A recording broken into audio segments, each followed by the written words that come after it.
Mandanya kumviriza ijwi rya Amerika.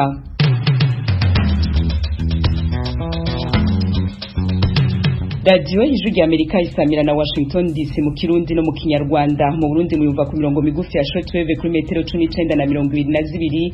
Mu Rwanda muri ko mutwumva kuri FM 104 n'ibice bitatu ijwi rya Amerika no kuri FM 88 n'ibice bitatu ya radio Inshuti ya Bose.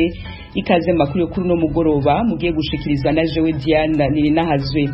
Mu Burundi abanyamahinguriro batanguye imisi 3 yo kuraba ingene ico gisata cokomezwa.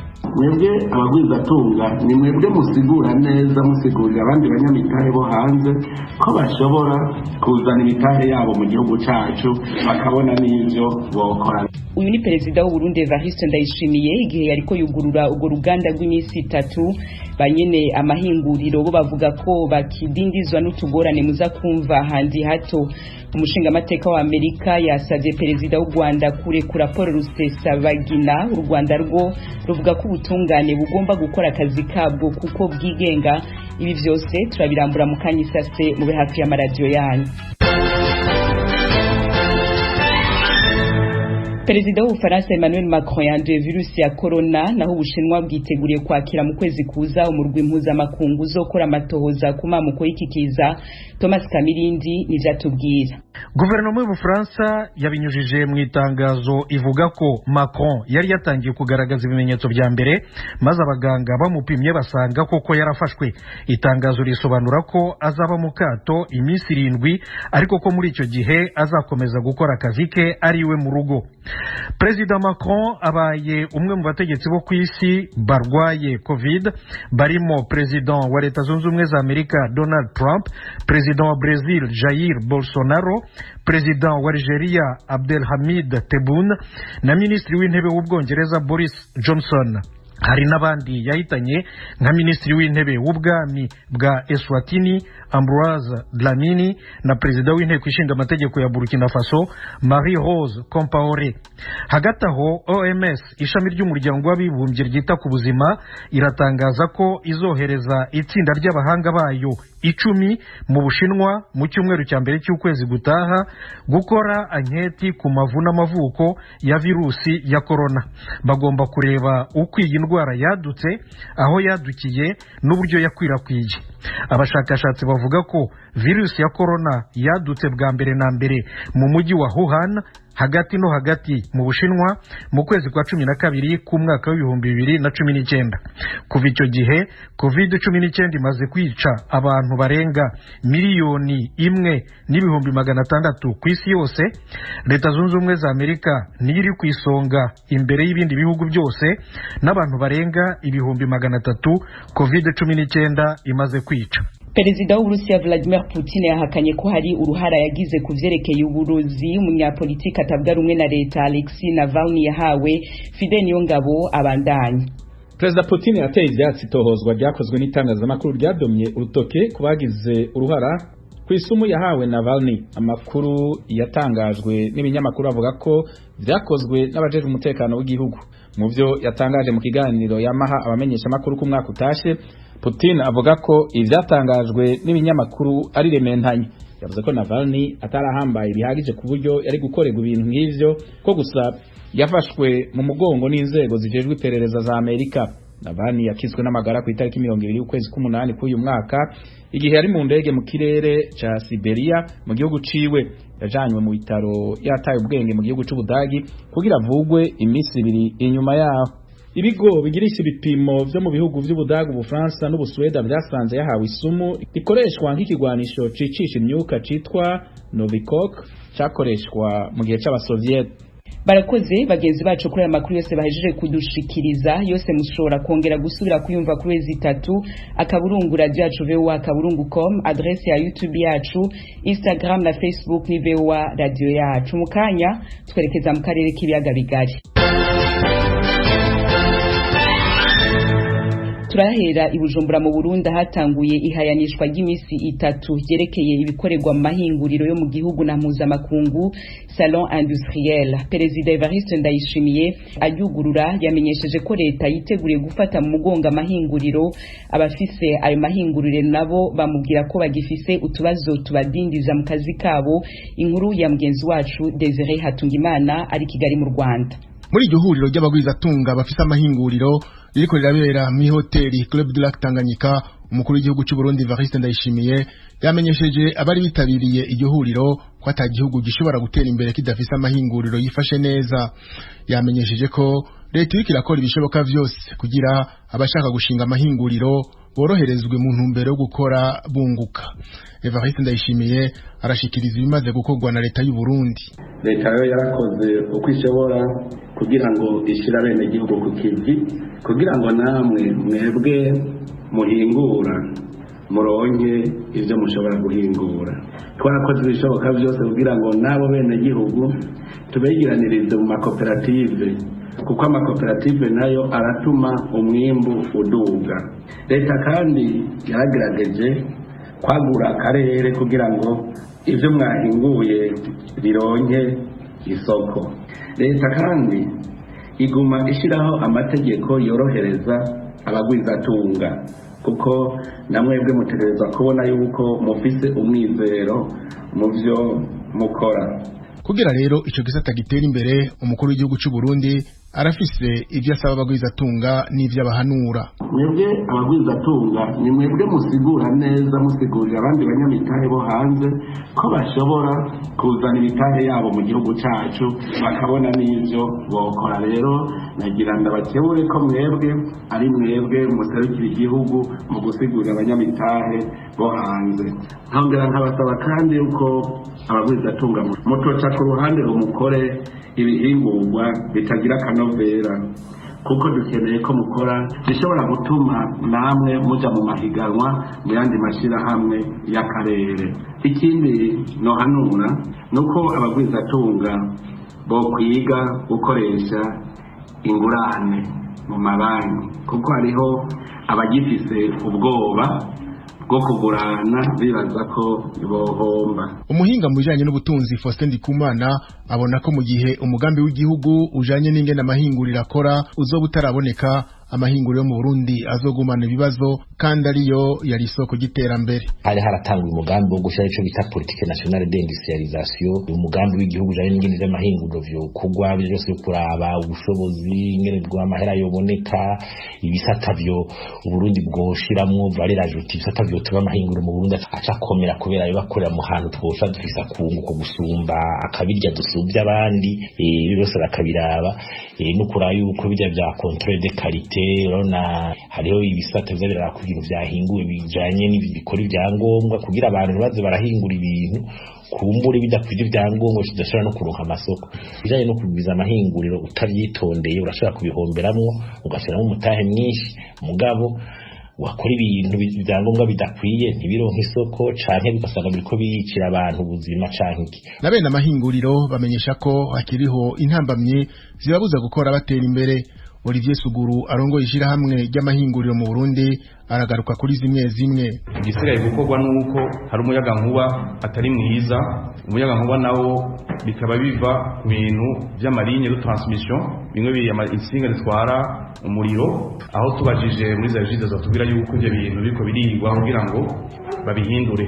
Ivyo navyo rero bica bituma amamashine dukoresha ashobora kugira ibibazo twifuza kandi tubibaza yuko ico rero kibazo bizotora inyishu burundu. Kuvyerekeye amafaranga agaciro nivyo sagaseseshwa rumuri, amahinguriro akenera cane amafaranga agaciro kugira ngo agure ivyankenerwa kugira ngo amahinguriro ashobore gutransforma kuronka vya produit fini. Ikibazo ni kiratora inyishu burundu, mugabo ico nobemerera nuko mu mafaranga agaciro ari mu gihugu abantu ba mbere bafise amahirwe yo kuronka amafaranga agaciro ubwa mbere na mbere amahinguriro arimo. Umukuru w'igihugu cy'u Burundi yamenyesheje ko habaye urunani kuva ku mitumba n'amashirahamwe azotera imbere, niko kubwira abo bene amahinguriro ko wo kwitegurira guhingura ibizova mu makoperative y'abanyagihugu ari ku mitumba 2339 agize Burundi, aho buri koperative yahawe na leta imiliyoni 10 z'amafaranga y'amarundi kugira zigwize umwimbu. Desire Tungimana, Kigali, Ijwi rya Amerika. Umushingamateka Caroline Maloni wa Amerika yasavye u Rwanda kurekura Paul Rusesabagina. Geoffrey Mutagoma abitubwira ibindi kuri no nkuru. Urwo rwandiko rwashyizweho umukono n'umukuru wa komite ngenzuzi mu nteko ishinga amategeko ya Amerika, umutwe w'abadepite Caroline Maloni. Komite abereye umuyobozi igenzura imikorere rusange ya leta ya Amerika n'imiryango mpuzamahanga ibarizwamo. Ruvuga ko leta y'u Rwanda yakoresheje uburyo bushifitse gushukashuka no gufata bwana Paul Rusesabagina, bityo ikirengagiza inzira ziteganywa n'amategeko ya Amerika zerekeye gusaba no guhererekanya abakekwaho ibyaha. Ruvuga ko ibyo byinshi itegeko rya Amerika rigena inzira z'uko abakekwaho ibyaha birimo n'iby'iterabwoba bagomba gukurikiranwa cyangwa bagahabwa ibindi bihugu bibakurikiranyeho ibirego nshinjabyaha. Uwo mudepite avuga ko mu myaka 20 ishize Amerika yohereje mu Rwanda abantu 4 bakekwaho ibyaha, kandi ko izohereza abandi 4 nibarangiza ibihano byabo muri Amerika. Bityo ngo kuba leta y'u Rwanda yarirengagije ubufatanye bwari busanzwe hagati y'ibihugu byombi igafata bwana Paul Rusesabagina mu cyo yise gushimuta, bitisha gusa amategeko ya Amerika, ahubwo bigaragaza icyizere gike leta y'u Rwanda yifitiye mu kubona ibimenyetso simusiga bituma bwana Paul Rusesabagina afungwa. Urwo rwandiko kandi rusaba u Rwanda gushingira no ku mpamvu z'uburwayi bw'umutima n'umuvuduko mwinshi w'amaraso Rusesabagina wahonotse uburwayi bwa kanseri asanganywe, rukamurikura cyane cyane muri iki gihe icyorezo cya COVID-19 gica ibintu gishobora gushyira ubuzima bwe mu kaga. Caroline Malone yagize ati, nk'umwe mu badepite b'inararibonye kandi uri mu itsinda ry'ubuyobozi bw'abademokrate, ndashaka gushimangira ko inteko ishinga amategeko ya Amerika, umutwe w'abadepite, ishyigikiye bikomeye bwana Rusesabagina, kandi ko dusaba leta yanyu kumugarura vuba na bwangu kandi ari muzima. Mu gusoza, uyu muyobozi yemeza ko bwana Rusesabagina ari impirimbanyi y'uburenganzira bwa muntu ishimwa ku rwego mpuzamahanga, izwi kandi kuba yararokoye abantu 1268 muri jenoside yakorewe abatutsi mu Rwanda mwaka w'1994. Asoza yongera gusaba leta y'u Rwanda ko ku nyungu z'umubano mwiza wayo na Amerika yamurekura vuba na bwangu ikamusubiza muri Leta Zunze Ubumwe za Amerika. Umurwi ntagondwa zitirira idini rya Islam Boko Haram umaze imyaka 18 ukora iterabwoba mu bihugu bitandukanye vya Afrika yo hagati mu burengero na Sahel, wariyemereye ko ari wo wanyuruje abanyeshuri b'abahungu barenga 300 bo kw'ishure ryisumbuye ryigisha ubumenyi bwa science rikaba rinegukira leta ya Nigeria. Iryo shure riri mu karere kitwa Kitsina kari mu ntara ya Kankara, ryatewe kuwa 5 w'indwi heze. Mu kiganiro maze kugirana na Fiacre Munezero ari Maiduguri muri Nigeria ahavukiye Boko Haram, akaba atwara iradio yitwa Radio International Ndalason yashinzwe ngo ifashe mu gutuza iterabwoba mu bihugu bitandukanye vya Afrika na cane ibiguriyemwo Boko Haram, hamwe na Ambassadeur Frederic Gateretse Nguga atwara igisata kijejwe gukumira amatati mu muryango umwe bwa Afrika, Union Africaine, basiguye ivya Boko Haram. Ambassadeur Gateretse ni watangura avuga. Umugwi Boko Haram ni umugwi wavutse mu 2012, ubundi bavuga ko ari umugwi uri kuragwanira iby'idini rya Islamu, gukurikira ibya Islamu. Umugabo uko imyaka yagiye agenda, bavuye muri Nigeria baja muri Chad, baja muri Niger, urumva barafiteyo n'abantu babashigikiye muri Cameroon bamwe bamwe. Mu by'ukuri uyo mugwi uwunye ntukiri umugwi wonyine ugwanira ibintu by'idini, ni n'umugwi twe tubona umenga nk'amafia ukuntu ikora, kandi bafise abashigikiye bamwe bari mu nzego, mugabo bose ntibiyumvira kimwe. Hariho abakurikira iby'idini, hariho abakora ububandi n'ubudandaji n'ibindi byose, mugabo hakaba rero n'abandi bafise cyabatumye bajyayo muri uwo muhari. Ico kintu rero cyatumye bajyayo benshi baravuga yuko aho bava bari bibagiwe na leta, bakavuga yuko hariho ama injustice byatuma abantu biradikaliza hama bakaja muri uwo muhari. Ivyo rero novuga kuri uwo muhari, mugabo n'umuhari by'ukuri ubona yuko hakoba bogenda barabatuza batuma ingubu zabo zigabanuka, ahubwo uko umwanya ugumugenda niko baguma bakomera. Ego, ukivuka uyo mugwi mu 2002 wari ugizwe ahanini n'abantu muri Nigeria gusa canke bari bavanze abaharanira ico bavuga ko ari idini rya Islam no ku mikorere yabo ikaze? Ukivuka bari abantu bo muri Nigeria, mugabo buhoro buhoro harajamwo n'abandi. Igituma ibitigiri byabo byagiye biragwira ni kubera iyo migwi y'iterabwoba. Hariho igitabo bakurikira cyitwa Management of Savagery, igitabo cyanditswe n'umuntu witwa Abu Karnaji, yari mu ideologue wa Al-Qaeda. Yababwira yuko ahantu hose bari bagomba gutera, bagatera akantu gatoyi, hanyuma leta izocitera kurusha, iteye kurusha, ituma abantu bashavuye babarekrutira bashire muri izo nyeshamba yene. Nibaza rero uko leta yagiye irishura hagati y'akazi na muntu kamererwa nabi cyane rwose muri ivyo bihugu, yaratumye niyo migwi igendera komera. No kubwira yuko uyu mugwi wa Boko Haram ufite ibigwanisho bikomakomeye, ushobora guhangana n'ibisirikare bikomakomeye, kandi rimwe na rimwe bakanashobora no kubatsinda. Ego Fiacre Munezero, we ahuri Maiduguri haravugwa cyane Boko Haram. Tubwira uko hameze, ukihashika umuntu ahashitse arabona ko ari ahantu hari ivyihebe nk'ivyo Ambassador Ngoga ahejeje kutubwira. Ya Boko Haram bigitangura ape nakomeye cyane mu 2012. Mugabo ugitangura bara abantu ishuri iri shuri risanzwe bita École Occidentale. Hanyuma kubera ico abantu bakwiye kumenya nuko aho hantu nkuko Federico mukayivuze muri bassin de Lac Chad, ngine muyavuga mu Kirundi, kikujwe n'ibihugu bine: Nigeria, Cameroon, Chad na Niger. Hanyuma nantu ibihugu byaheze kugira ndakwereka ngaha Maiduguri hari kilometero 1500 ku murwa mukuru Lagos. Mugabo hakaba ari hafi ya Chad ku birometero 250. Ivyo Nigeria ikeneye ubutunzi bwayo mu manuko ntiburi mu buraruko. Ibintu bibera hariya ni kure cyane, ntibavyitayeho mu bisanzwe umuntu yobivuko. Hanyuma Cameroon nayo nabo nyene ni kure cyane gose yahunze. Abo bantu rero bakaba b'Abayisilamu. Leta yarabahevye, ibiga, nta mashuri, nta bitaro. Abo rero baje hatanguye umuntu yitwa Yusuf, we rero yabuze abantu kwiga amashuri kuko leta yazabahevye. Hanyuma barabamugwanya, akabuza abana ko abahungu bajamwe n'abakobwa, akavuga ko biga ikorowani gusa. Hanyuma baramutera, baramwica, bamwishe itihinduka ishiramwe igiterabwoba rero aho Maiduguri ndi rero ni kumva kugira ngo ariko kibazo mu gisagara Maiduguri ni ibisanzwe, kandi nka twe tuba muri ya burere bw'iwacu bazi ko kumurango usanga hameze neza, mu gisagara hameze neza. Mugabo hafi yaho nkabonye mu makuru rero kuvugwa nahonye batwaye abo bana, mugabo aho mu yinga biraheza yitwa Zabalmari bateye bica abantu 111. Umva abantu birimira barabica, ni hafi ku kilometero 10 za Maiduguri. Uko nyene Federico Ngoga bivuze, n'abantu bateye ubwoba, urumva abantu by'ibihebe tumenya hari. Hamaga Ambassadeur Frederic babarizwa hehanye na Boko Haram. Urumva twebwe icyo tuzi nuko hariho ishamba iri ahantu bita Anambra State, aho bari ari ishamba bahora bajamwo. Mugabo kenshi abo bantu nkuko Fiacre karabivuga, n'abantu bari mu bantu nyene bari mu bantu barafite capacity yo kumobiliza abantu mu kugira bakora igitero kimwe. Mugabo ubyo Shekau ari karavuga wewe ari ishamba yidegejemwo, niho bamaze igihe bakora bamutera bagerageza gukora ibitero, ariko byaranse. Barafite ukuntu bamobiliza abantu cyane bose birorosha gacako ibyo bitero. Abo bantu bashobora kwamobiliza gute? Bashobora kwamobiliza kuko Fiacre bivuze n'abantu bashavuye cyane bose, n'abantu leta yibagiwe, n'abantu nibavye na budget ya Nigeria nk'aya mazone bari muri peripherie, urasanga kenshi atacyari kibafasha.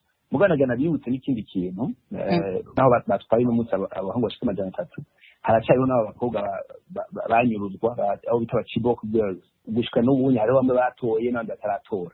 None musigura gute yuko igihugu nka Nigeria tunyene gikomeye yavuze Fiacre bigenda gute ngo abo bantu bashobore guhaguruka bagatwara abana bangana gutyo, bakanyuruza abakobwa imyaka na mirere, ntagire n'umuntu n'umwe ashobora kumenya aho bari cyangwa bagatuje? No kuvuga iki? No kuvuga yuko hariho abantu babafasha kandi ari mu nzego. Hariho abo ba Chibok b'abakobwa, n'ubu harimo abakirondegwa, harimo aba bashasha muri Katsina batwawe, baza baca batera abanyeshuri kubera iki? Bajya abakobwa b'aba Chibok bajya bavuga bamwe ko baciye abagore babo babatekera, babitaho iyo bakomeretse.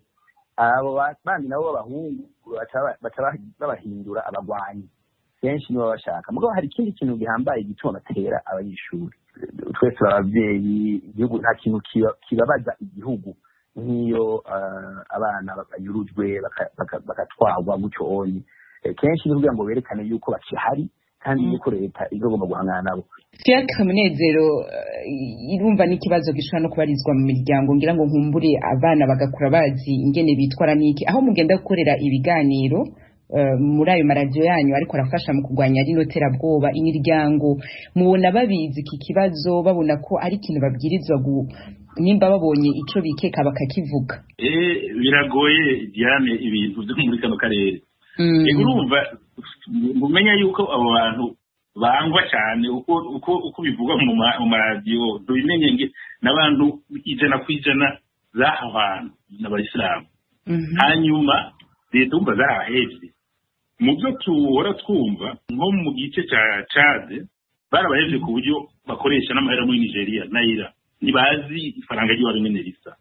Hariho tugeze kwa tuwe ikintu wifuza cya mbere ni iki ngubu unye ati nifuza kuronka karanga muntu ntazi cyane n'uwo leta zarabaheze ntimushobora kuvyiyumvira nubwo kuye ko 90% batiga nta bitaro nta nakimwe abo Boko Haram bumvaga umva ni mu bugaragwa harabo bubakira ibintu bita amapfuyi bakabaha amazi kuya batiga bakiyikorowani niyo bemererwa n'abayisilamu. Hanyuma rero bariko barabatwara bahora babaha amahera bagasigana amahera umuryango bararonka amahera baratanga amahera. Urumva harabo bakundirika harabo bahuje hanyuma rero batabakunda rero batwara ku nguvu biragoye n'ukuri kumenya. Mbega Ambassadeur Frederic murafise ibiharuro vyerekana imyaka y'abari muri Boko Haram uko bangana, imyaka yabo, ibitsina vyabo? Kenshi n'abana bato ntibaba bakuze, nico kinababaje. Nk'ubunye hariho intambara perezida wo muri Chad yaragiye haraheze amezi yaragiye kugwana nabo ku butaka bwa Chad. Hanyuma benshi mu bo bafashe usanga ari imikangara y'abana bafite nk'imyaka nka 15 10 n'iyindi hari imyaka yose mugabo kenshi usanga ari abana batoyi. Ikintu kibabaje nagiye kuvuga nuko Fiacre yakivuze yavuze ati hariho bamwe bashigikira ivyo ariko barakora nk'uburavye nk'abiyahudi kenshi usanga ari abakobwa bakoresha abana b'abakobwa b'imyaka nka 23 bari batoyi cyane gose. Ni ukuvuga ko harakorwa n'ikintu cyo kuboza mu mutwe kubashiramwo yuko bariko babikorera Imana bacaja mu ijuru mugabo ivyo ni imigwi yose y'iterabwoba bikora. Ikibiri ngira ngo nwandiko ndabeshe mvuze nti umuntu arazi nyene bo bangana mugabo baravuga yuko ubunye uravye Boko Haram aho hantu hose bakorera yuko bashika n'ibihumbi bishika bya baba 500 n'ibindi kandi bakaba bakwiye muri ako karere ka Afrika hagati Sahel n'ahandi.